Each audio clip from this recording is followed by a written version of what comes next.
Both Philadelphia and Chicago are going to have stricter social distancing policies. It's possible that we may see this federally as well. Will this happen? If it happens, how will this affect the economy and how will this affect home prices? Hey, this is Jason. I post twice a week related to financial and real estate topics. Today we're looking at this future potential lockdown that will resemble the lockdown that we had earlier this year in March of 2020. Like I touched on a little bit just now, Chicago will have a stay-at-home advisory because of rising numbers of infections. Philadelphia is having some more rules and they are a little more on the strong side, specific rules and guidelines that are mandatory. So the health commissioner of Philadelphia is stating that they're going to be soon mandatory rules for the people of Philadelphia to social distance. So events like weddings and baby showers will just simply not be allowed. Also, people will not be allowed to visit from household to household. This comes at a very awkward time because of the holidays. Even outdoor events in Philadelphia will have restrictions. For example, tailgate parties will not be allowed to serve food or drink. So I didn't understand this at first, but the reasoning behind it is that they don't want people to remove their mask in order to drink or to eat food. That way they're making sure that people continuously wear the mask. There are also limitations in the number of people you can have at these outdoor gatherings too.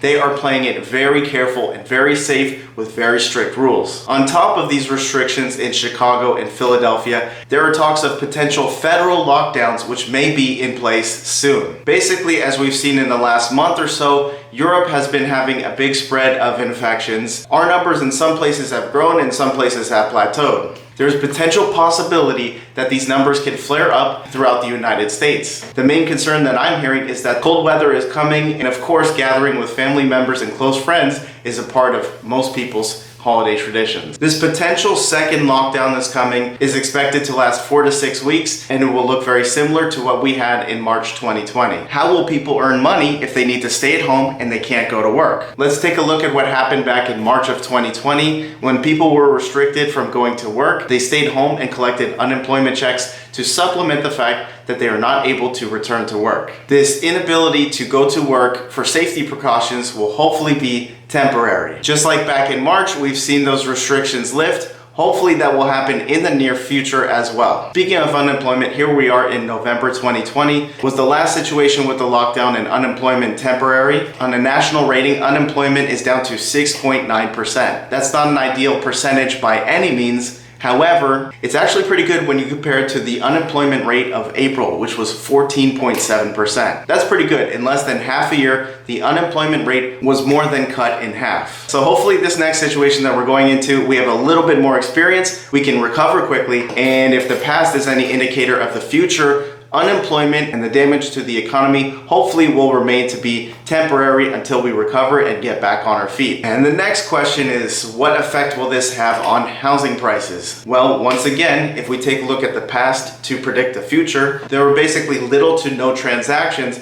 and unless if you're already in a home purchasing transaction and you've already visited the home and know that you like it, why would somebody buy a home if they don't even have a chance to walk inside and see that they like it? Which is why virtual home tours for homes have been very popular recently. We had the transactions slow down in March, and the perceived values of homes seem to dip just a little bit. Okay, so things slowed down just for the month of March.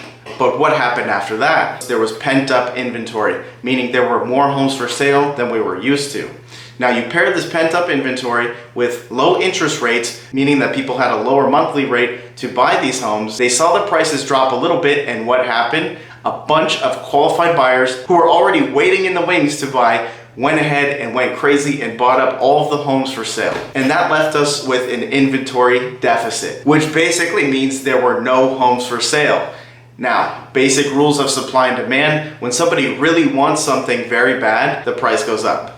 And when somebody wants something that's not available, the price goes up as well. Now we have low interest rates, meaning that money is cheaper to borrow and people are paying less per month, even though the sticker price of their home is high. And you pair that with low inventory, meaning that there's barely anything for sale, it starts to get very competitive to buy a home, not to mention especially in crowded metropolitan city areas like Los Angeles, San Francisco, and New York. And here we are to present day. So in my opinion, we'll see something similar to what happened before, as long as interest rates stay relatively the same or if they go down a little bit. Thank you guys for watching. Don't forget to hit that like button so this useful information will get sent out to many more people who need it and will find it useful, especially in this time. If you found this information useful, don't forget to subscribe so that way you keep getting videos like this to keep you informed. Also, don't forget to hit that notification bell so that every time I create a new video just like this, you'll be the first one to get it and you'll get the latest scoop so you could be the most informed and make the best decision based on the information that I bring to you that is available. If you have any questions, feel free to put them in the comments down below. Let me know what you expect to see in the economy or real estate prices if we have this future lockdown. I'm getting a lot of questions. You guys can also send questions directly to my Instagram. You could go ahead and send a DM to me. I'll be glad to help you guys. And feel free to check out that Instagram because I'm putting a lot of small updates. So some of the information, I'll be releasing little tidbits of this information as I'm studying it, as I'm observing it throughout the week, and you'll see it in little bite-sized pieces in posts. So you get really the quickest scoop. That way you'll get news even quicker than I could post these videos. Once again, thank you so much. I appreciate that you guys are sharing this time with me. Be safe this holiday season and we'll see you at the end of this week.